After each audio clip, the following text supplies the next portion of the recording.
O Laboratório de Áudio da UERJ apresenta uma edição especial do programa Radioatividade. Marcando os 60 anos do golpe militar, vamos contar como foram os 21 anos de terror sob 4 perspectivas: cultura, esportes, mulheres na ditadura e memórias da ditadura.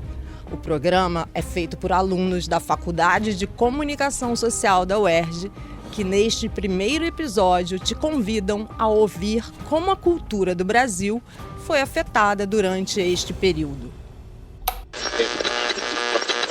E como vou viver sem um carango pra correr meu Cadillac, bibi? Olha que coisa mais linda, mais cheia de graça.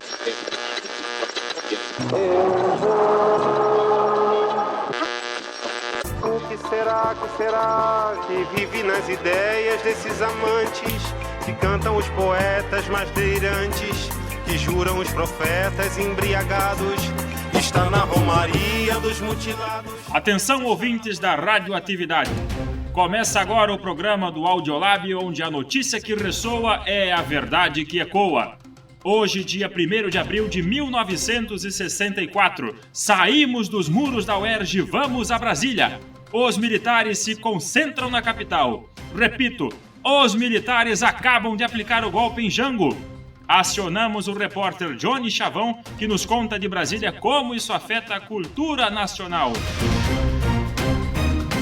A ditadura militar traz um impacto profundo na cultura e nas artes. O período ditatorial é marcado pela repressão política e pela censura. Isso influencia a produção cultural do momento, trazendo aspectos como o exílio de artistas fora do Brasil, os movimentos de resistência e o legado cultural. É importante ressaltar que se a ditadura trouxe repressão e censura, ela também trouxe resistência e inovação dos produtos culturais. Boa noite. Em Brasília, 19 horas.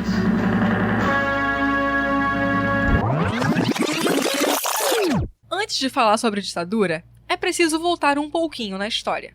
E para isso, o professor de Comunicação e Cultura da UERJ, Júlio César Sanches, conta sobre o contexto político do Brasil. Para poder falar, por exemplo, sobre a cultura política no Brasil, é importante datar que na década de 50 existia já um discurso de modernização.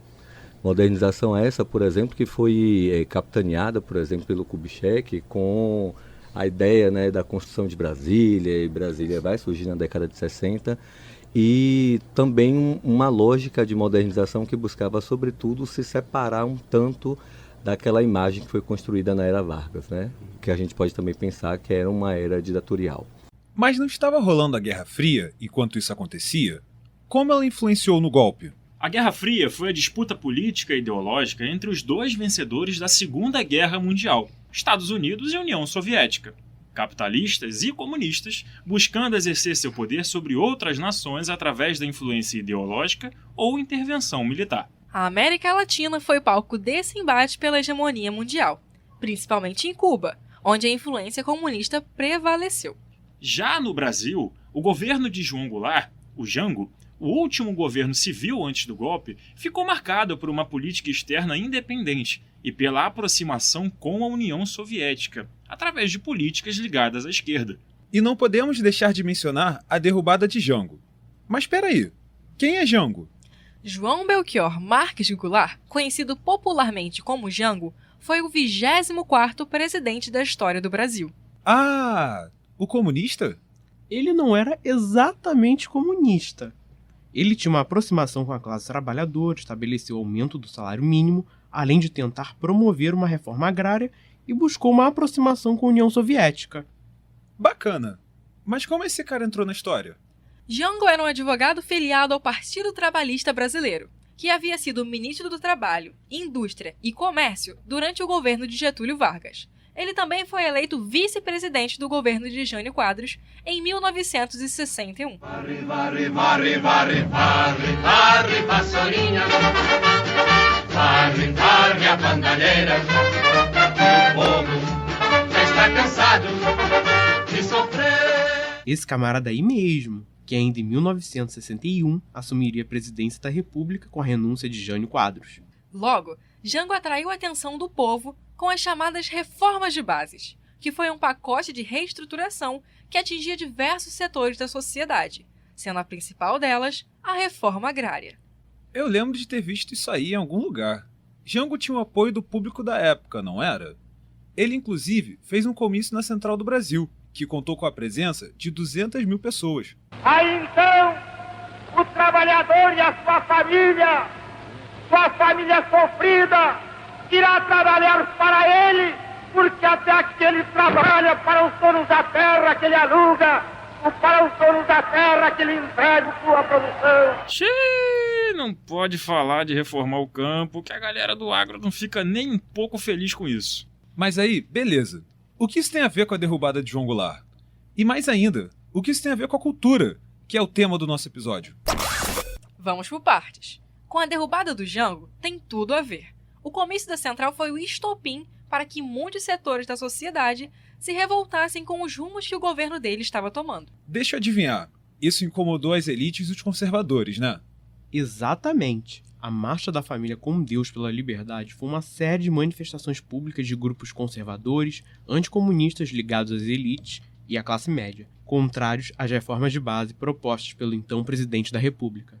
O professor Júlio César ajuda a entendermos melhor como as elites reagiram às medidas propostas por João Goulart. De toda forma, entendia que determinadas medidas populistas, que aí nesse caso eram entendidas como populistas, seriam problemáticas para o Brasil.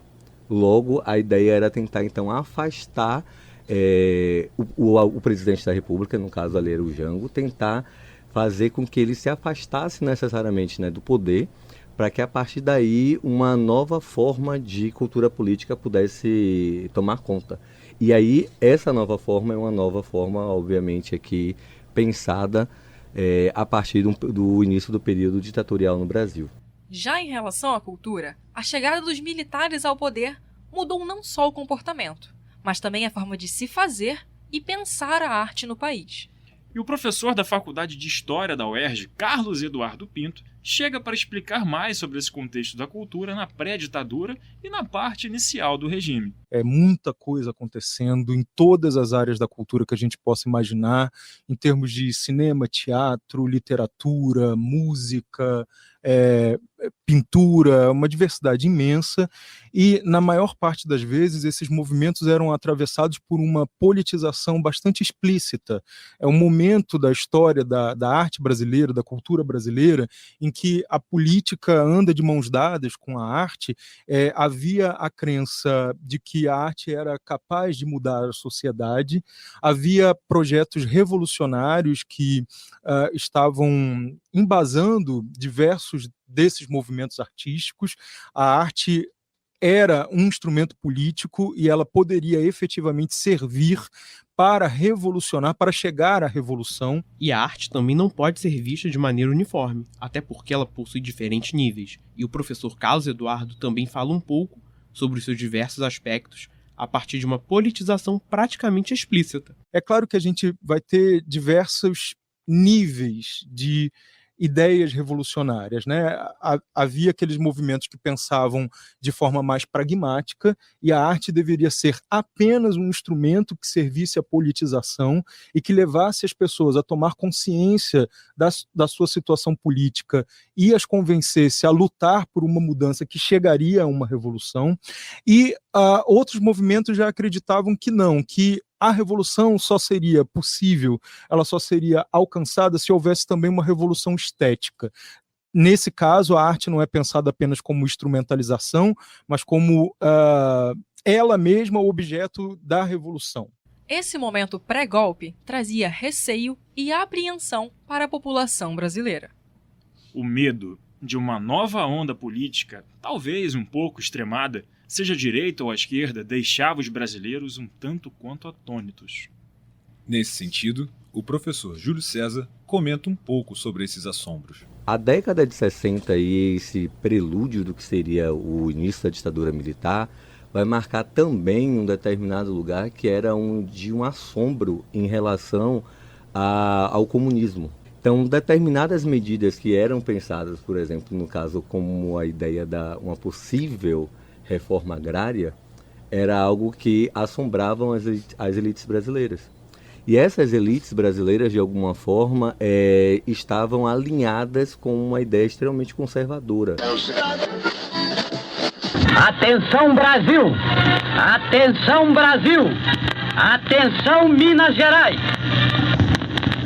As tropas do 2º Exército, sob o comando do general Cruel, já sitiaram o estado da Guanabara.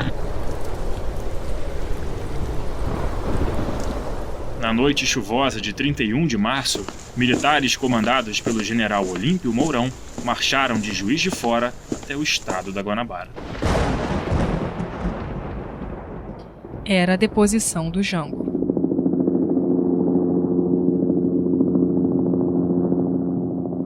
Na manhã nublada do dia 1º de abril, os militares da 4ª Região Militar, com o apoio do governador Magalhães Pinto, sitiaram o estado da Guanabara. Diante da marcha de militares, o presidente Jango se manteve totalmente inerte. Ele opta pelo exílio, ao invés de tentar algum enfrentamento contra os militares.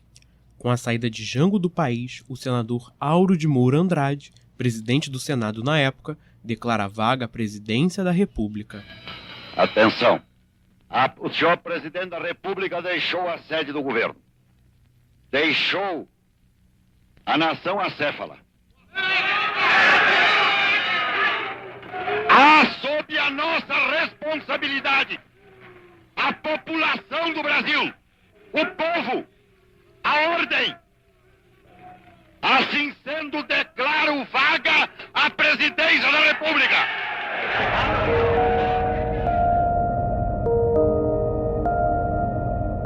O presidente da Câmara, Ranieri Mazzilli, foi empossado interinamente como chefe do Executivo Federal.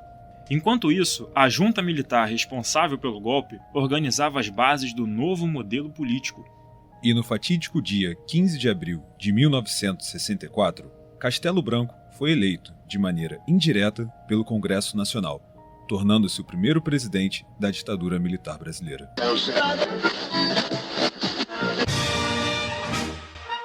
Brasília, a jovem e bela capital do Brasil, participou da marcha democrática do maior país da América do Sul. Esse era um dia de maior significação para o povo brasileiro, quando iria ser realizada a eleição do novo presidente da nação. O plenário e as galerias estavam totalmente lotados por cerca de 3.000 pessoas. A sessão do Congresso recebeu a maior presença de todas as que já tinham se realizado em Brasília. Com as retiradas prévias das candidaturas de Amaury Cruel e Eurico Dutra, a escolha do chefe de Estado-Maior do Exército tornar-se-ia pacífica e tranquila.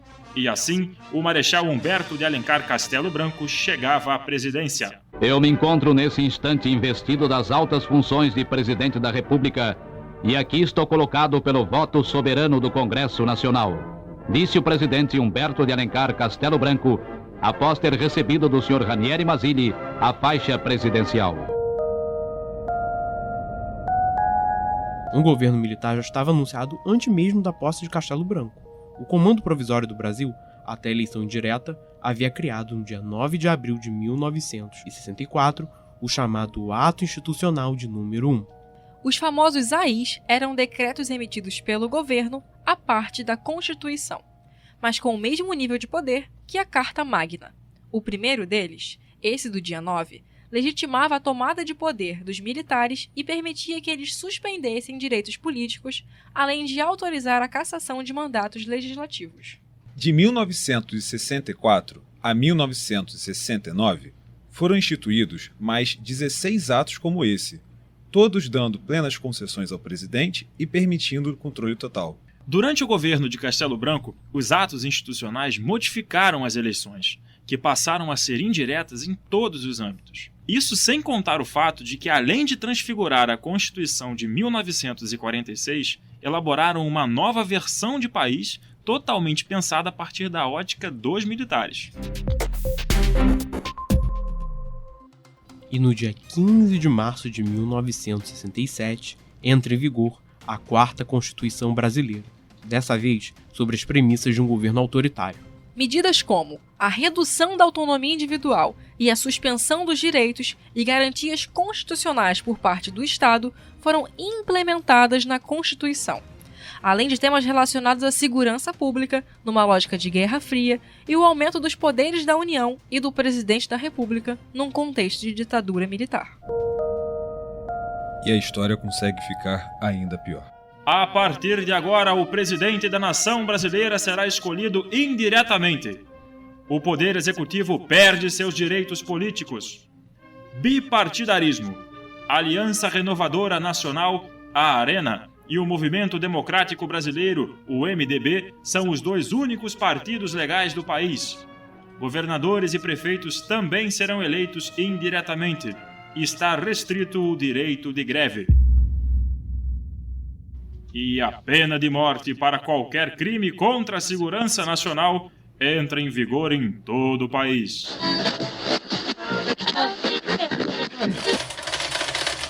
Aqui se levantam os três poderes da República entre larguezas internas e arrojos arquitetônicos. E dentro deste cenário de novas esperanças, toma posse da presidência da República o Marechal Arthur da Costa e Silva.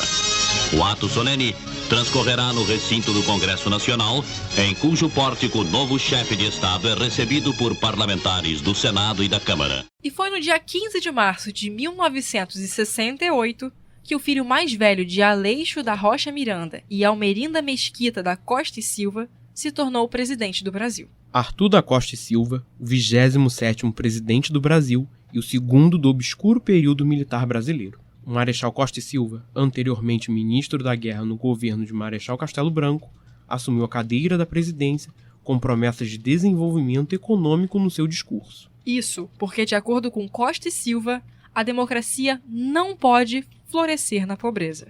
E fez referência expressa aos operários e estudantes, prometendo maior participação política. Porque, para o Marechal, o povo é quem faz o governo.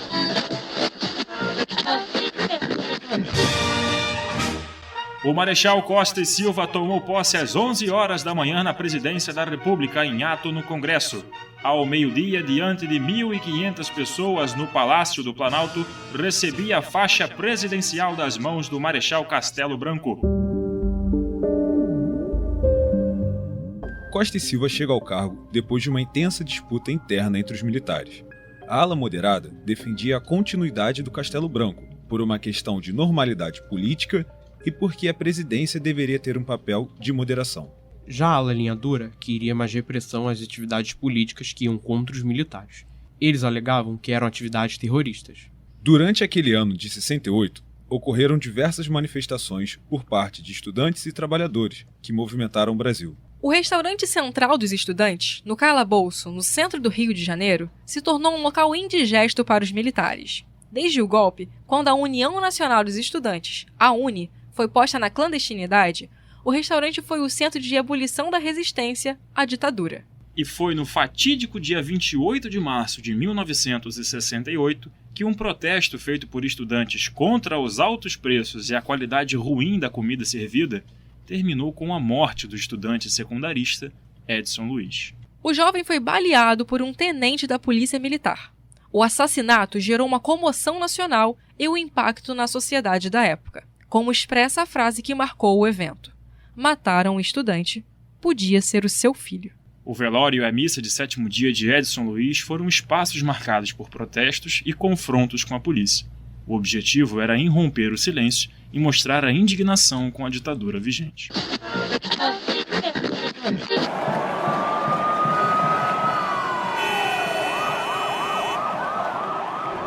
Esta manifestação de protesto contra a guerra no Vietnã foi realizada simultaneamente com outras em Tóquio, Paris, Berlim, Amsterdã e Londres. Martin Luther King 20 minutes ago died. Rebelling Mexico City students threatened the Olympic Games and the government sent troops. Before the Olympics, there was a furor in this country over a threatened boycott by Negro athletes. Then most of them decided that participation in the Olympic would further the cause of civil rights in this country and abroad. Deixa eu falar? Pode falar, general. Pode falar. Tô pela boca. Brasília, pacata e ordeira, Brasília desliga essa droga. Nossa, mas isso lembra vocês de alguma coisa? Infelizmente, sim. Pois é. E não faz muito tempo. Mas é melhor não nominar uma coisa dessa. Isso é uma patifaria! é uma patifaria. Folha, cala a boca, não perguntei nada. Folha São Paulo, um jornal patife e mentiroso. Mas vamos voltar a 1968, quando o mundo entrava em ebulição. Notícias como a Guerra do Vietnã, assassinato de Martin Luther King, as revoltas de maio na França, o massacre de Tlatelolco no México e os protestos de atletas norte-americanos contra o racismo nas Olimpíadas do México queimavam nos ouvidos daqueles que ainda tinham acesso à informação. E no Brasil, em abril daquele ano, a greve de Contagem em Minas Gerais foi repercutida por conta da ação de metalúrgicos da siderúrgica belgo-mineira que boicotaram um dia de trabalho. A reivindicação desses trabalhadores era de um aumento salarial. E a greve foi vitoriosa, pois eles conseguiram um reajuste salarial de 10%. A gente precisa ficar sabendo de uma vez por todas que eles sempre vão apelar para a violência. E ai de nós, se nós não nos prepararmos para essa violência. Essa foi a fala de Vladimir Palmeira, na maior manifestação de rua desde 1964, a Passeata dos 100 mil. Na manhã do dia 26 de junho de 1968, estudantes, artistas, religiosos e intelectuais se concentram nas ruas do centro do Rio de Janeiro. Às 14 horas, iniciam uma passeata com cerca de 50 mil pessoas. Uma hora depois, esse número já havia sido dobrado e os manifestantes ocuparam toda a Avenida Rio Branco. O professor Júlio César Sanches nos conta dos antecedentes que ajudaram a construir a Passeata dos 100 mil e explica o papel fundamental da organização estudantil na realização desse evento. Então, assim, o fato de chegar a 68 e se ter a Passeata dos 100 mil também começa a se dar quando determinadas figuras, principalmente, aí a gente precisa pensar, né, dentro de movimento estudantil, determinados estudantes dentro dos centros acadêmicos, as próprias universidades em si, começam a se tornar também um palco do debate sobre a ditadura. E aí, então, a gente começa a ver que essas instituições elas começam a incomodar.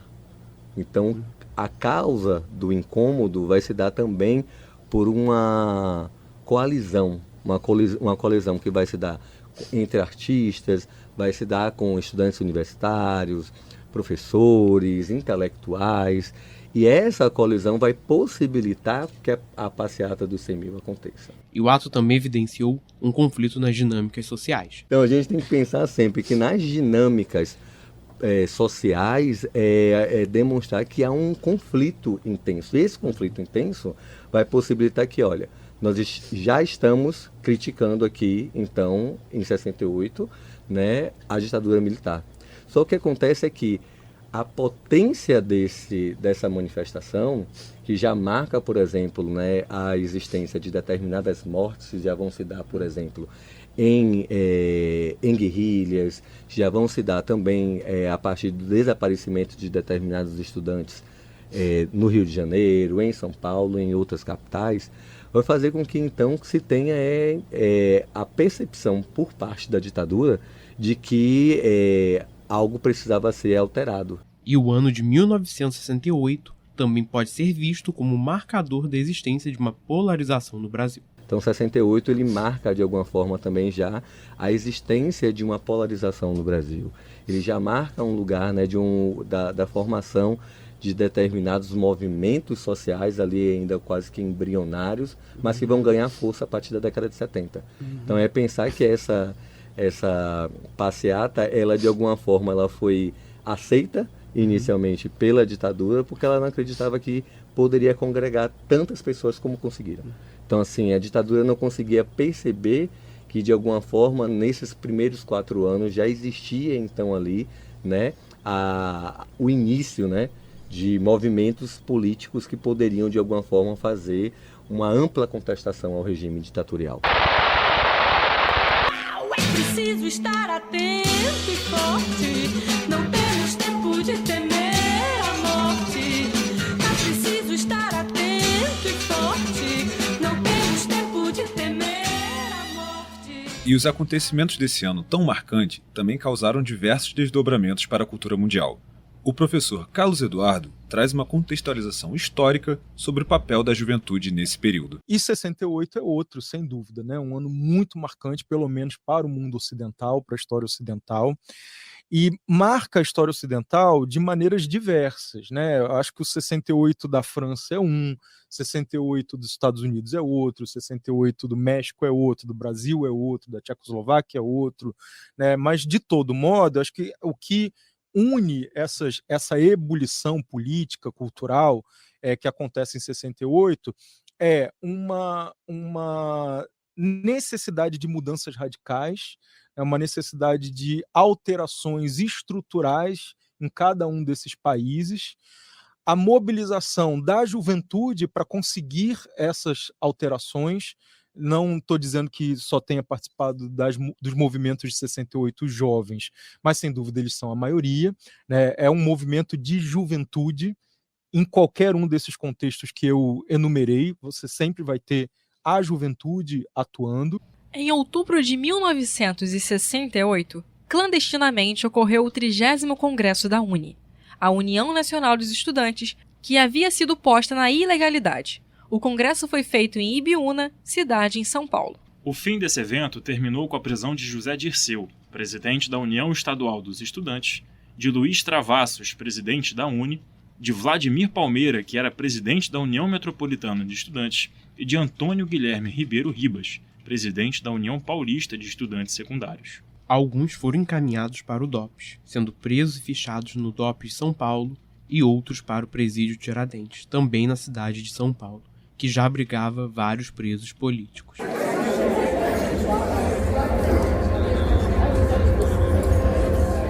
Aos 13 dias do mês de dezembro do ano de 1968, às 16 horas no Palácio das Laranjeiras, na cidade do Rio de Janeiro, estado da Guanabara, realizou-se a 43ª sessão do Conselho de Segurança Nacional, sob a presidência do excelentíssimo senhor Marechal Arthur da Costa e Silva, presidente da República, e com a presença dos grandes nomes do poder brasileiro. Meus senhores, eu convoquei o Conselho de Segurança Nacional, que é o órgão consultivo do governo, da presidência da República, para colocá-los, a todos os membros, em face de um problema que apresenta uma gravidade muito grande e que deve ser equacionado e resolvido com a maior tranquilidade de espírito e a maior isenção de ânimo. E se antes já se falava em estado de sítio, agora havia um consenso entre os membros do Conselho de Segurança de que algo mais radical poderia se justificar. E chegamos ao momento mais importante, a votação que decidiu o rumo de milhares de brasileiros, impactando diretamente em todos os aspectos de sua vida: a cultura, economia, educação, segurança, tudo. Na noite de 13 de dezembro, o Conselho reuniu-se para votar o texto de 4 páginas, redigido por Gama e Silva, ministro da Justiça. O presidente anunciou a reunião com as palavras: ou a revolução continua ou se desagrega, e pediu os pareceres dos presentes. O primeiro a votar foi o vice-presidente Aleixo, e foi o único contra. Pelo ato institucional, o que me parece, adotado esse caminho, o que nós estamos com uma aparente ressalva da existência dos vestígios de poderes constitucionais existentes em virtude da Constituição de 24 de janeiro de 1967, instituindo um processo equivalente a uma própria ditadura. O chanceler José de Magalhães Pinto votou a favor. O que mantê-la. Vi os esforços que foram feitos por Vossa Excelência para não sair dessa legalidade. Eu também confesso, como vice-presidente da República, que realmente, com este ato, nós estamos instituindo uma ditadura. E acho que, se ela é necessária, devemos tomar a responsabilidade de fazê-la. O ministro do Trabalho, Jarbas Gonçalves Passarinho, também votou a favor. Sei que a Vossa Excelência repugna, como a mim, e creio que a todos os membros deste Conselho, enveredar pelo caminho da ditadura pura e simples. Mas me parece que claramente é esta que está diante de nós. Eu seria menos cauteloso do que o próprio ministro das Relações Exteriores quando disse que não sabe se o que restou caracterizaria a nossa ordem jurídica como não sendo ditatorial. Eu admitiria que ela é ditatorial. Mas, às favas, senhor presidente, neste momento, todos os escrúpulos de consciência. O ministro da Fazenda, Delfim Neto, além de votar a favor, afirma que as escolhas poderiam ir ainda mais longe. Eu estou plenamente de acordo com a proposição que está sendo analisada no Conselho. E, se Vossa Excelência me permitisse, direi mesmo que creio que ela não é suficiente.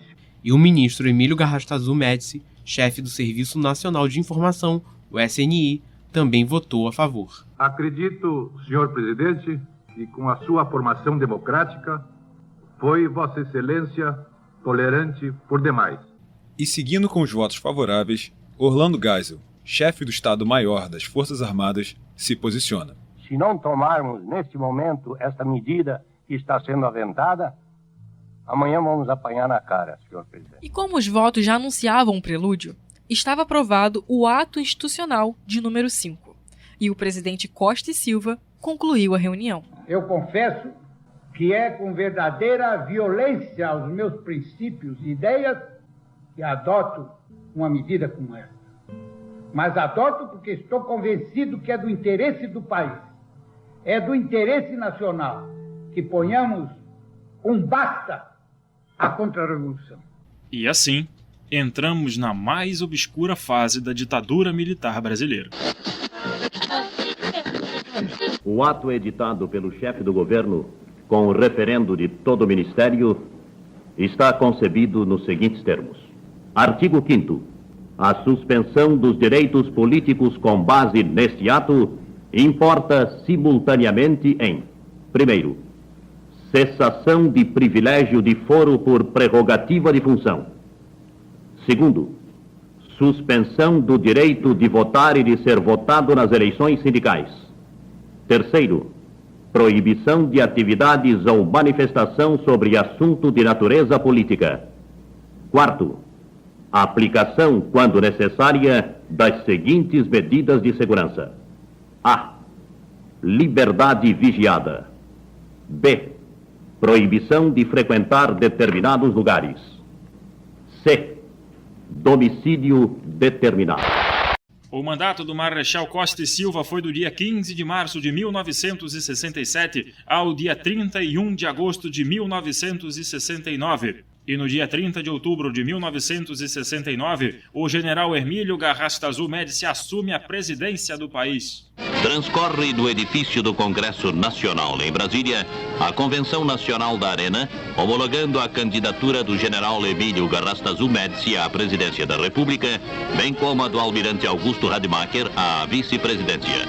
Presidiu os trabalhos o senador Finito Miller, congratulando-se com seus pares pelo retorno do Brasil ao regime democrático com o pleno funcionamento do poder legislativo, seguindo-se depois a votação que sufragou em massa os nomes dos dois candidatos.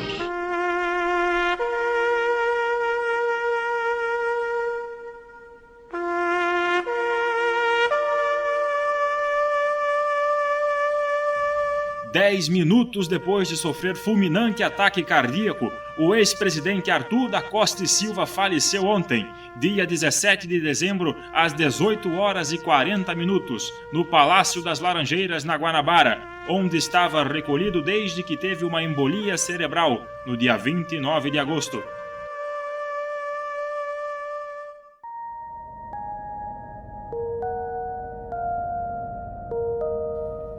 E o AI-5 refletiu diretamente na cultura, principalmente com o silenciamento daqueles que não concordavam com o regime estabelecido. E a professora de Comunicação e Cultura da UERJ, Cíntia San Martín, exemplifica como funcionava tal silenciamento.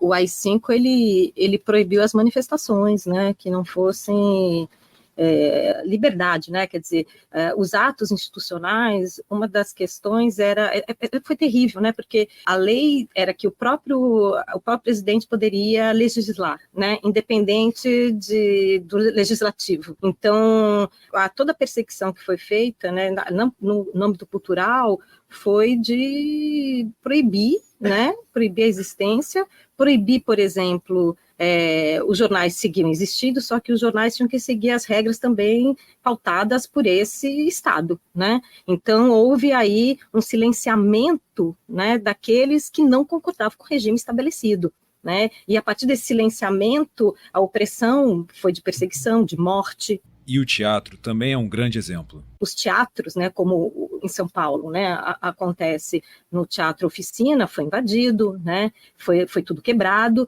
e as pessoas foram presas, né? Quer dizer, os artistas foram levados a doicode e eram tratados como subversivos. Né? Então, não podia ter, por exemplo, as questões morais, né? Então, você tinha leis sobre as questões morais, né? O modo de se vestir, o que você portava, né? O DOI-CODE era o Departamento de Operações de Informações, Centro de Operações de Defesa Interna. Foi uma agência de repressão política subordinada ao Exército. E no local, os inimigos do governo eram encarcerados, torturados e mortos. Ou seja, a censura estava presente nas mais variadas formas. O escritor e professor de Comunicação e Arte da UERJ, Ricardo Benevides, fala sobre a censura e os órgãos censores, principalmente sobre o impacto na literatura brasileira. Eu até recuperaria um pouquinho antes a ideia, né, da censura na ditadura, porque o órgão de censura no Brasil ele já existia desde antes da ditadura. Isso não é no Brasil, tá? Entendam assim, em outras partes do mundo também aconteceu isso. A censura não é o órgão censor de um aparelho estatal, ele não é uma coisa obrigatoriamente inerente ou exclusivamente inerente aos regimes ditatoriais. Ele existe e existiu também em regimes democráticos. E de acordo com o professor, ainda há órgãos censores nos dias atuais, o que é contraditório num regime democrático. E isso é ruim de falar, né? Porque parece que contraria o princípio democrático. Você ter hoje, no pensamento de hoje, a gente tem um órgão censor que age num regime que, em tese, num regime de governo em que o povo elege seus governantes e que arbitrariamente setores, né, do aparelho estatal se veem no direito de censurar obras. Isso aconteceu antes, isso aconteceu depois da ditadura e isso ainda acontece. Benevides ainda chama atenção para como a censura durante a ditadura agia até mesmo através do medo do artista, ser o que ele queria ser e fazer o que ele queria fazer. O efeito prático que tem na literatura, para além de ser aquilo que é visível e conhecido, que é o impedimento de que certas obras sejam conhecidas, sejam comercializadas, sejam lidas, é também aquele impedimento a que outras obras sejam sequer escritas. Porque quase sempre as pessoas pensam no efeito da censura sobre o que já existe. Mas a gente precisa também pensar sobre como um regime político ele age de maneira psicológica como um elemento de censura ao artista, no sentido de impor a ele um medo de ser o que ele é e de fazer o que ele quer fazer. E durante os 21 anos de ditadura, cerca de 141 obras literárias foram censuradas. E o professor Benevides explica como funcionava o aparelho repressor nesses casos. A censura também agia assim, ela não impedia só o livro de ser comercializado, ela não mandava, né, retirar o livro de circulação, ela também agia para censurar uma capa. Censura uma capa, censura uma quarta capa, censura uma orelha, censura uma imagem. Não, pode essa capa, não pode essa imagem. Contra o vento, sem lenço, sem tormento, no sol de quase dezembro, eu vou. Caracterizado como um movimento libertário e revolucionário, a Tropicália buscava se afastar um pouco do intelectualismo da bossa nova. A ideia era aproximar a música brasileira dos aspectos da cultura popular, do samba, do pop, do rock e da psicodelia.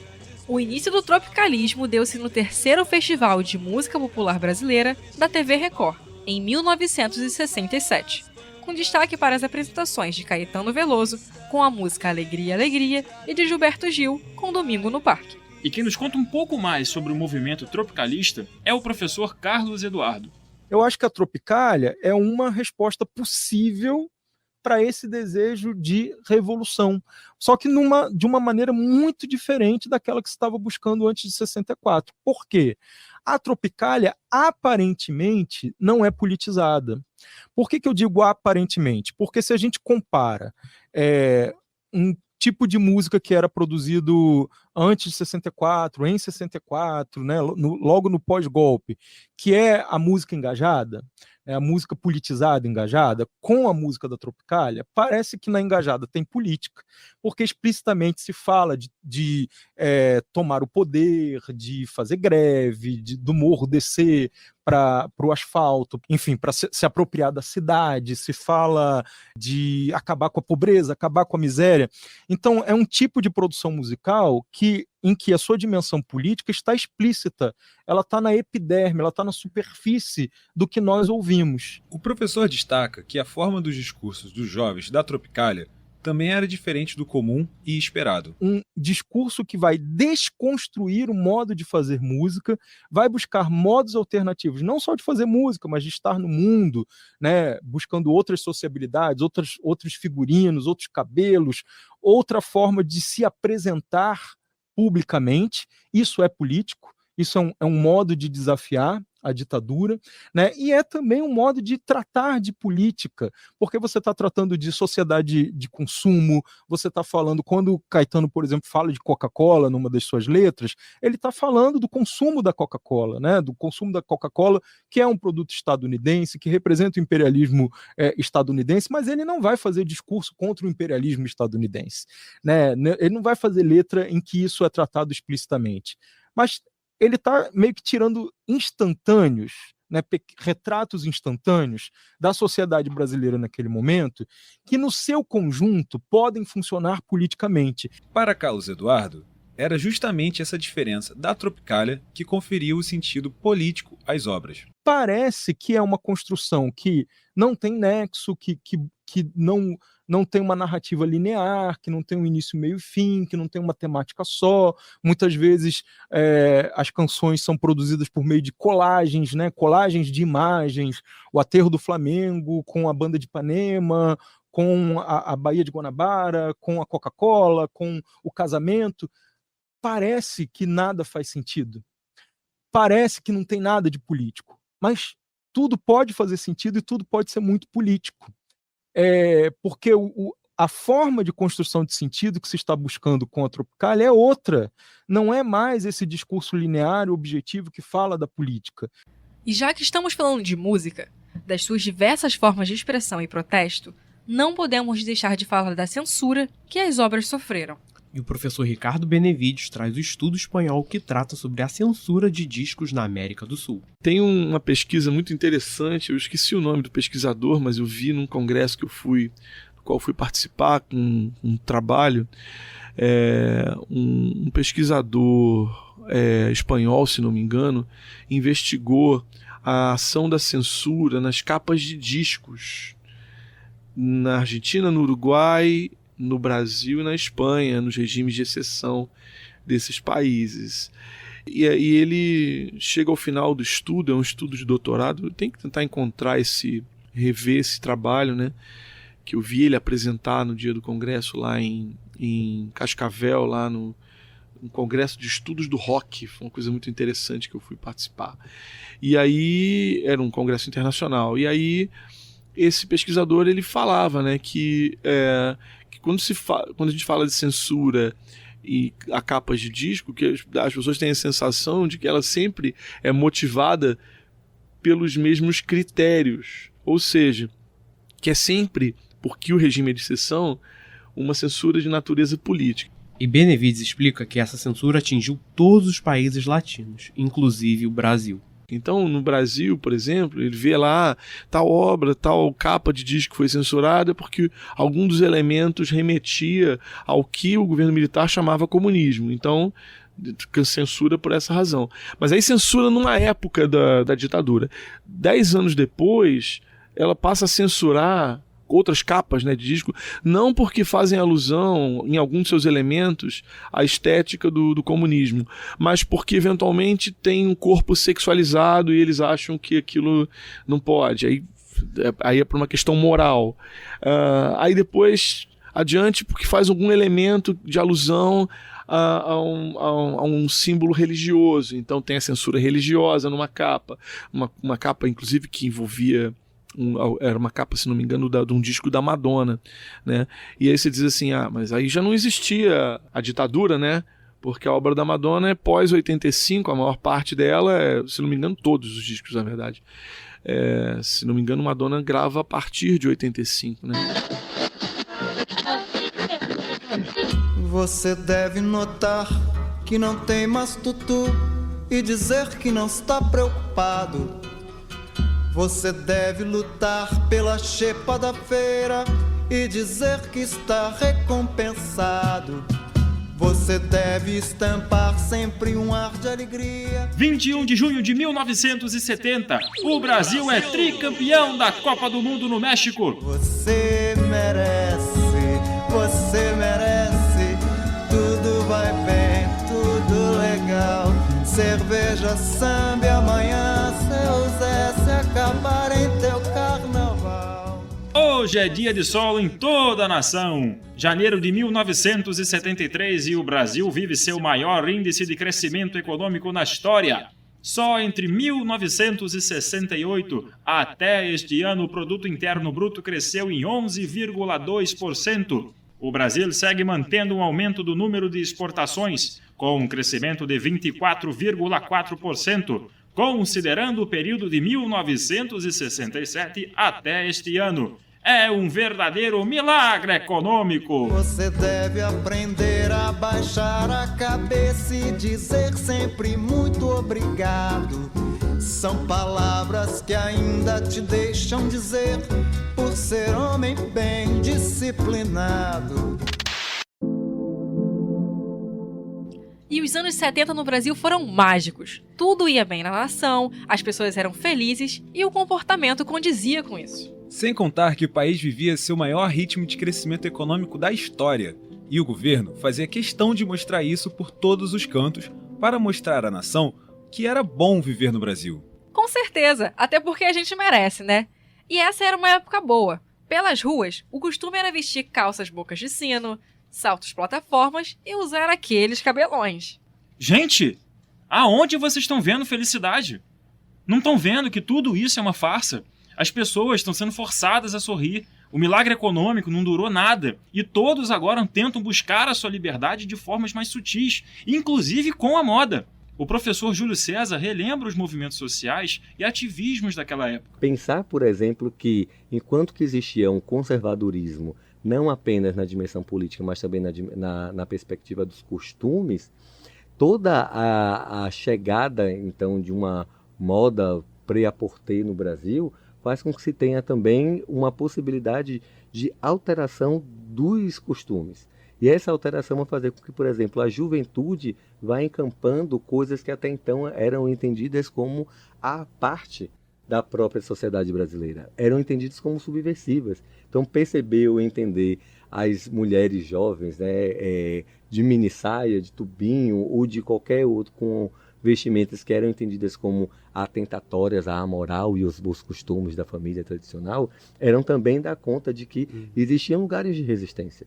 Esses lugares de resistência muitas vezes não passavam apenas por uma participação atrelada a agremiações políticas, mas também a gente poderia pensar essa história a partir desses pequenos lugares. E aqui, para mim, a mini saia termina sendo quase que um símbolo, né, de uma revolução nos comportamentos.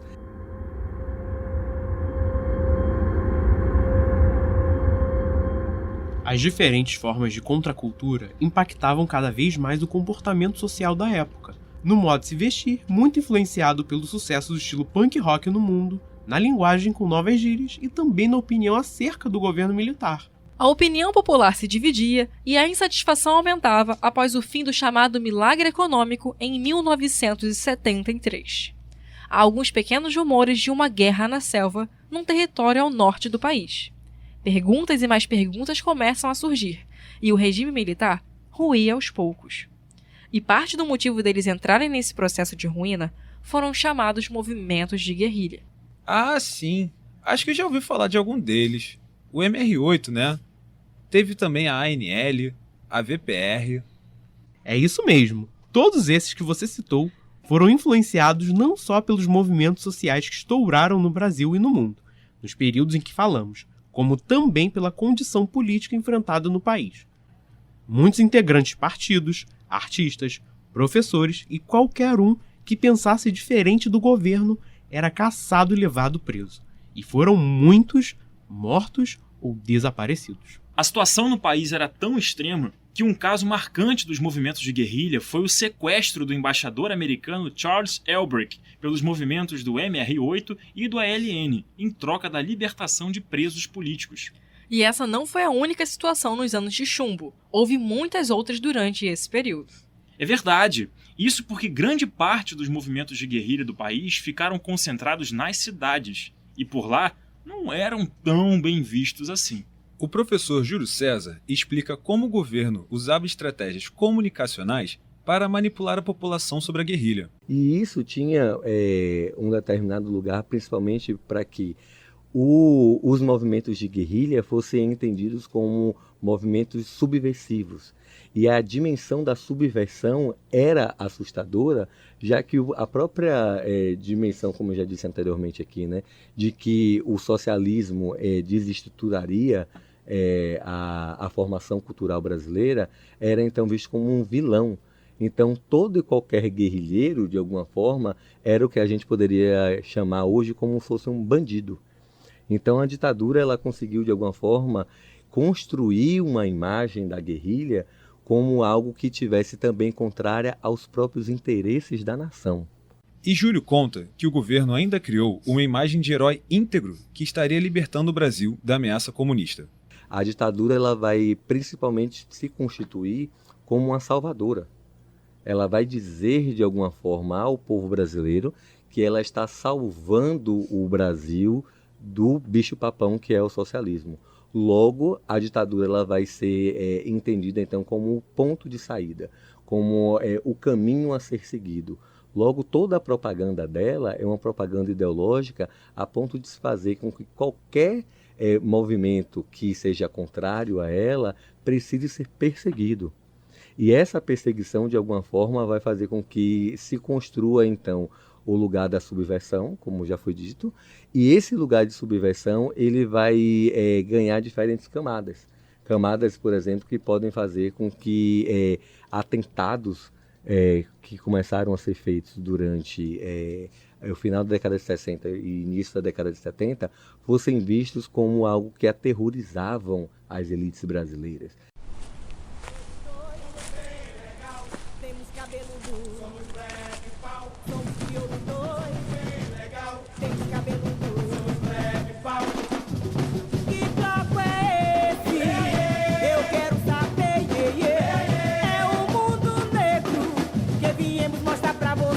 O Bloco Ilê-Aê é um dos maiores símbolos da resistência e representatividade do povo preto durante o período ditatorial. Fundado em novembro de 1974 por Antônio Carlos dos Santos Vovô, conhecido como o Vovô do Ilê, a história do bloco coincide com um momento histórico importante. Na década de 70, o mundo assistiu ao surgimento de vários movimentos que lutavam e incentivavam a valorização da cultura negra no mundo. Quem é que sabe a ladeira do Curuzu? E a coisa mais linda de se ver é o Ilê-Aê. O mais belo dos belos. Sou eu. Bata no peito mais forte, diga. Eu sou Ilê. E para falar do Ilê-Aê nesse programa, não há ninguém melhor que o professor Júlio César, que nasceu no bairro Liberdade, em Salvador, e trata carinhosamente o assunto. Para mim é uma honra poder falar do Ilê-Aê. O Ilê-Aê que está completando, agora em 2024, 50 anos de existência. O Ilê-Aê ele surge no bairro da Liberdade, que é o bairro que eu nasci, na cidade de Salvador. Então, para mim, é uma honra poder falar sobre ele. Mas para entendermos ainda mais sobre o bloco, Júlio César nos conta um pouco sobre o contexto do carnaval e da cidade de Salvador no período. O que é interessante pensar é que assim, o Ilê-Aê, quando ele surge em 74, ele surge com a percepção de que o carnaval é também um espaço de produção política. E era muito comum na cidade de Salvador existirem festas privadas em clubes, que eram clubes das elites. E esses clubes, eles constituíam também cordões, espaços de festividade que eram majoritariamente brancos, se não dados realmente quase numa lógica, né, de uma supremacia branca, ainda na cidade de Salvador, que é uma cidade extremamente negra, e isso de alguma forma apontava todo o processo de marginalização das pessoas negras dentro da própria lógica do carnaval. Quer dizer que se economicamente você não tivesse acesso a ir a esses bailes ou a esses clubes durante o carnaval, você não tinha então uma possibilidade, né, de viver essa experiência cultural coletiva. E o Ilê é de suma importância para o processo de reafricanização da Bahia. O professor explica que a ideia é colocar a pauta racial atrelada ao debate de que a cultura afro-brasileira era importante para a cultura nacional. Quando esse bloco surge, ele surge com esse lugar. O lugar primeiro, né, dessa pauta identitária racial, que era dizer, nós, pessoas negras, existimos.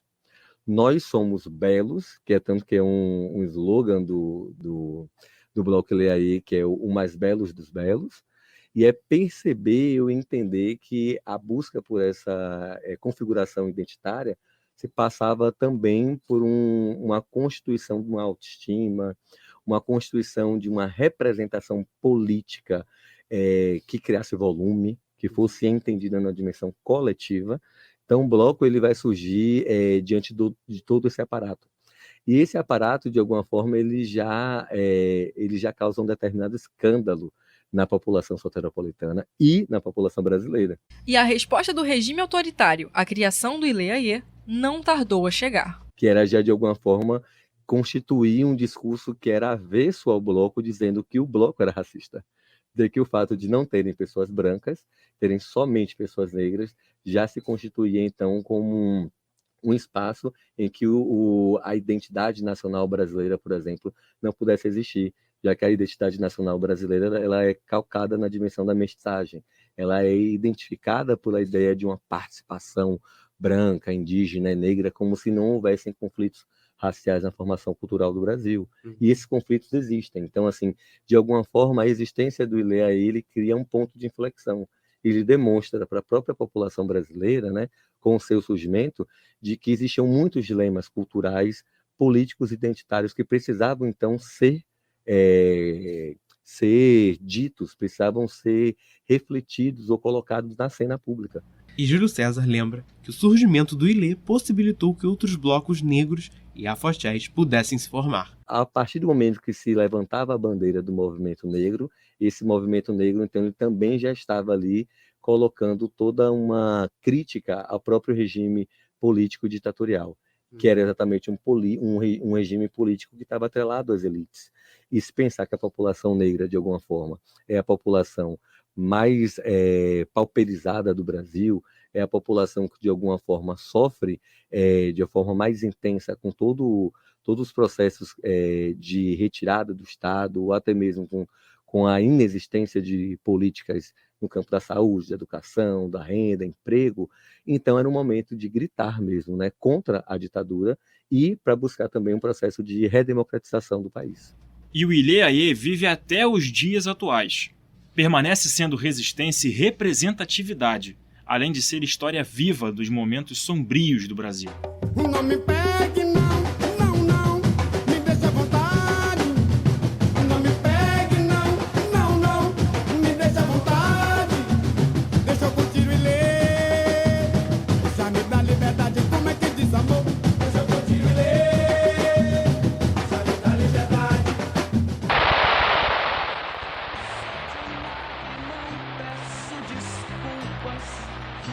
Que eu não tenho culpa, mas que eu dei bobeira e que Durango Kid quase me pegou. Eu quero botar meu corpo na rua.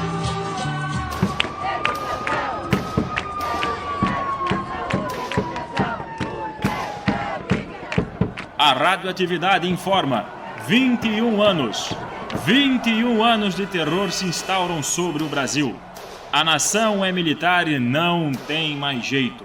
Num país conservador, Só nos resta conservar a esperança de ouvir a informação, rezando para algum nome falado não ser familiar. 233. Este é o número de locais conhecidos em todo o país, onde se praticava a tortura e a chacina de presos políticos do Brasil. Morte! A ditadura registra 4 condenações à morte, mas a nação já estava condenada há tempos. O perigo vermelho não vem do leste, vem da própria nação. Assassinato! O número de óbitos chega a 434 na contagem oficial, mas se estima que o número real chegue a mais de 1.600. Nunca saberemos. Camponeses assassinados, milhares de presos sem registro, 130 banimentos. Ouça a voz da razão, ouça o disparo das armas, ordem e progresso. Tortura! Torturados gritam nas cadeias, mais de 20.000 corpos mutilados. Não se sabe o número exato de desaparecidos. Nunca saberemos. E as mães? Elas ainda vão chorar pelos cantos esperando a notícia que nunca chegará. Chega! O regime militar estava com seus dias contados. Pelas ruas, a opinião pública estava cansada de tamanha repressão. Por outro lado, o governo já apresentava sinais claros de desgaste. O aumento da dívida externa mostrava que quem bancava a ditadura militar era o dinheiro vindo de fora do Brasil. Era uma crise sem saída para a cúpula militar. Com isso, ainda em 1974, Geisel já planejava uma transição lenta e gradual para a democracia. Naquele ano, o regime permitiu a propaganda eleitoral no rádio e na televisão. Com a opinião pública contra o regime, nas eleições legislativas de 74, o partido governista, a Arena, começava a perder força tanto na Câmara dos Deputados quanto no Senado. Mas ainda levara 5 anos para, de fato, acontecer a reabertura política. Em 1979, chegava ao poder o último dos presidentes militares, o general João Figueiredo, jurando levar o Brasil a se tornar uma democracia. É esse que ficou conhecido por aquela famosa frase, né? É pra abrir mesmo. Quem não quiser que eu abra, eu prendo e arrebento. É isso mesmo. E depois disso, ele sancionou a lei número 6.683, que concedia a anistia aos caçados pelo regime militar. Então, vamos chamar o professor Carlos Eduardo Pinto, que nos conta um pouquinho desse movimento inicial da anistia, que é o momento da volta de artistas, de políticos e de pessoas que precisaram se exilar fora do Brasil. A anistia é o momento que eles podem voltar. Isso significa que eles podem voltar a produzir no Brasil e muitas das suas produções vão tematizar esse retorno, né? Vão tratar da experiência no exílio, tematizar o retorno e tematizar também o fim da ditadura. E esse clima que parecia tão alegre e esperançador acaba refletindo em tudo. Mas você imagina que o Carlos Eduardo comenta algo nesse sentido? Ele relembra algumas obras do cinema que tinham aspectos mais solares, algo que refletia essa liberdade. Mas você tem filmes que são muitas vezes solares, né? Bar Esperança, O Último que Fecha, né? O próprio título já fala, né? Ele não está tratando objetivamente da ditadura, nem do fim da ditadura, mas esse clima solar, esse clima de empolgação, de podemos sonhar novamente, de podemos respirar aliviados novamente, né? É um clima que, de alguma maneira, contagia esse momento. Uma coisa muito importante a se falar dessa época de abertura foi a revogação dos atos institucionais, sobretudo o AI-2. Pois é, o AI-2, aquele ato que instituiu o bipartidarismo, estava revogado, para a alegria de muitos e tristeza de alguns. Com isso, MDB e Arena estavam oficialmente extintos. Seus nomes se transformaram em PMDB, partido herdeiro do MDB, e PDS, partido herdeiro da Arena. Mas estes não eram os únicos. Do extinto MDB, nasceram outros partidos, como o PTB, o PDT e o PT. Era a volta do pluripartidarismo. A cultura, nesse momento, é de suma importância para o restabelecimento da democracia no Brasil. As artes vão continuar com a mesma efervescência de antes. Vão começar a cantar essa liberdade, esse retorno e poder fazer arte, como antes de 1964. Era o momento da redemocratização. Nesse sentido, o professor Carlos Eduardo explica melhor as músicas que estavam em alta e que refletiam o momento. Muitas canções vão tematizar essa explosão de liberdade, o retorno da liberdade, poder cantar novamente, livremente. Então, tô voltando, né, na voz da Simone. Esse tô voltando é literalmente tô aqui de novo, né? O Bêbado e a Equilibrista, que acaba se tornando uma espécie de hino da anistia, né? Embora seja um tom mais soturno, mais melancólico, tratando da experiência da anistia, mas também tem essa esperança que diz que sabe que o show de todo artista tem que continuar. Então, essa convocação à continuação, né? A retomada de um país que está se abrindo para a democracia. Ok, tá tudo muito lindo, a liberdade está voltando, mas é isso mesmo? A reabertura política foi tão tranquila assim? Eu tô perguntando para saber mesmo, porque tudo que foi visto até agora não reflete nem um pouco do feitio dos militares. Não, ela não foi nem um pouco tranquila. A própria sessão que votou a lei da anistia foi bem conturbada, pois não se tinha um entendimento de como funcionaria isso. Como nós da oposição gostaríamos que estivesse permanentemente acompanhando todos os atos desse Congresso, como haverá de vir quando esse Congresso voltar a ter os direitos de decidir e não apenas de homologar. Nós, os componentes da Aliança Renovadora Nacional, saberemos cumprir o nosso dever. A lei de número 6.683, a chamada Lei da Anistia, concedeu anistia a qualquer pessoa que tenha cometido crime eleitoral ou político, restabelecendo os direitos políticos de quem havia sido cassado pela ditadura. Mas tudo isso aí teve um probleminha. Essa anistia foi, literalmente, para todo mundo, até mesmo para os militares. Vamos chamar de novo a professora Cíntia Samartim, que vai explicar essa anistia para todos. Eu acho que a própria anistia mostra quem somos nós, o movimento da anistia em 79. Né? Os militares foram anistiados e ninguém fez nada. Né? Nós não pudemos fazer nada. Então nós preferimos anistiar os torturadores, os assassinos, né? Aqueles que perseguiram os artistas, os jovens, os intelectuais, né? Para que todo mundo voltasse para o Brasil, né? Essa foi a negociação feita. E nós permitimos isso. Ali foi o nosso grande erro, para mim, né? Político-cultural. E para a cultura, e para a nossa cultura política do cotidiano. E a professora Cíntia coloca mais uma explanação de que é necessário colocar os pingos nos is. É preciso deixar muito claro para a sociedade o que aconteceu nesse período, né? Quer dizer, quem foi que perseguiu, quem foi que matou, por que matou, à custa do quê e defendendo o quê. Essa reabertura política ainda consegue ser tão caótica que entre os anos de 1980 e 1981 vão ocorrer vários atentados com bomba pelo Brasil. Em alguns casos, vão ocorrer vítimas fatais desses atentados. Era uma forma dos militares tentarem uma sobrevida e colocar a culpa desses atentados em grupos de oposição, sobretudo da esquerda. E a gente chama novamente o professor Carlos Eduardo Pinto para falar do atentado do Rio Centro, que, dentre todos, acabou se tornando o mais famoso.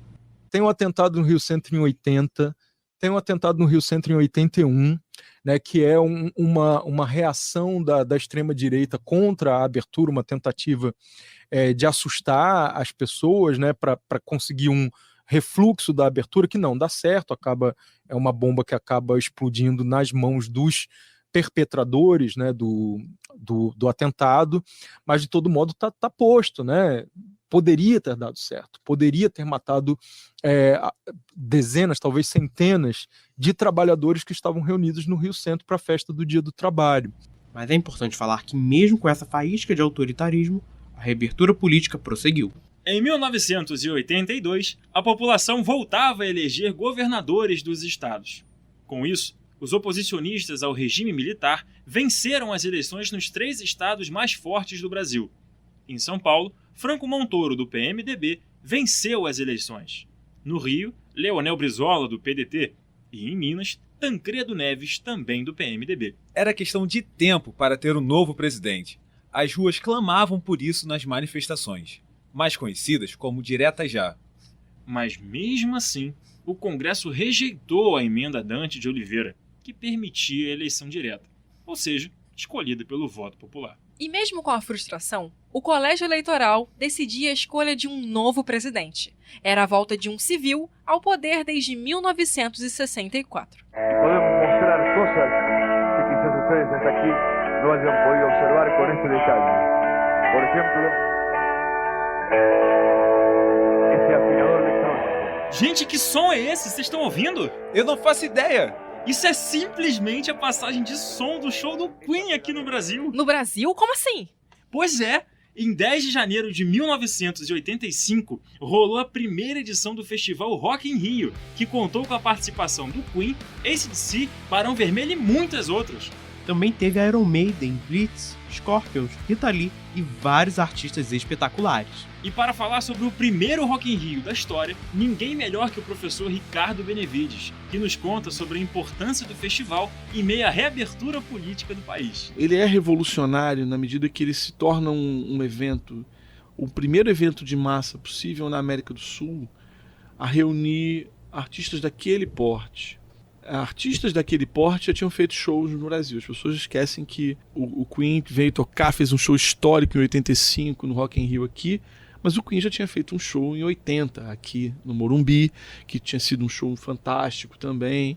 Então o Brasil tinha trazido, né, produtores artísticos, tinham investido em trazer artistas internacionais para o Brasil. Isso vinha acontecendo, mas não na proporção que a gente tem, evidentemente, hoje ou nas últimas 2 décadas. E Benevides também fala sobre a recepção do público na época, que se assemelha a pensamentos também atuais. As pessoas não aguentavam mais a ditadura militar.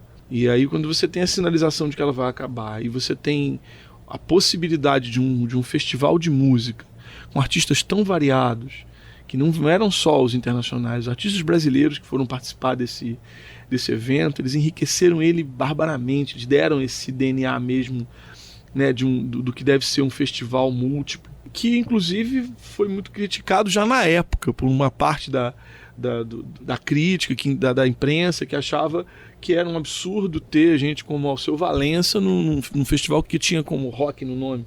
Essa treta, ela nunca deixou de existir, né? Até hoje tem gente reclamando disso. 200 Rock in Rios depois, ainda tem gente brigando com o fato de que tinha esses artistas. E além do Rock in Rio ter sido um grande marco para a cultura brasileira, Benevides acredita que o festival também representou página virada para a sociedade.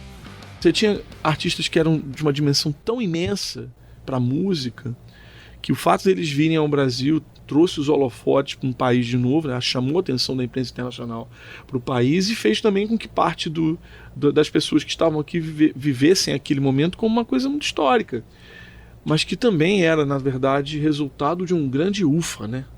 Um ufa, aquilo acabou, aquela página está virada. E é com página virada que chegamos a mais um momento marcante da história. Muda, muda, Brasil, tua bandeira encerra a promessa viva que o povo espera e na garganta esse grito está. Tancredo já, pro gigante despertar. Tancredo já, pro gigante despertar. Em 15 de janeiro de 1985, por 480 votos contra 180 do adversário, Tancredo de Almeida Neves era reeleito para governar o Brasil de 1985 a 1990. E era o fim do regime militar. E de Tancredo. Tancredo já, pro Brasil poder mudar. Este episódio é mais uma produção do Laboratório de Áudio da UERJ, o Audiolab. Conta com a produção e apresentação de João Barbosa, João Gabriel Nicole, Johnny Chavão, Mirelle Morisco e Stephanie Nunes. Coordenação acadêmica de Felipe Mostaro. Coordenação de jornalismo de Gisele Sobral. E edição final de Ramon Lemes. Acompanhe as redes sociais do Audiolab, @UERJ Audiolab, para ficar por dentro das nossas produções e dos próximos episódios do Radioatividade série especial 60 anos da ditadura militar. E para deixar um gostinho de quero mais, Já te dou um spoiler de que o próximo episódio será sobre a realidade dos esportes durante a ditadura. Não fique fora dessa. Te esperamos lá.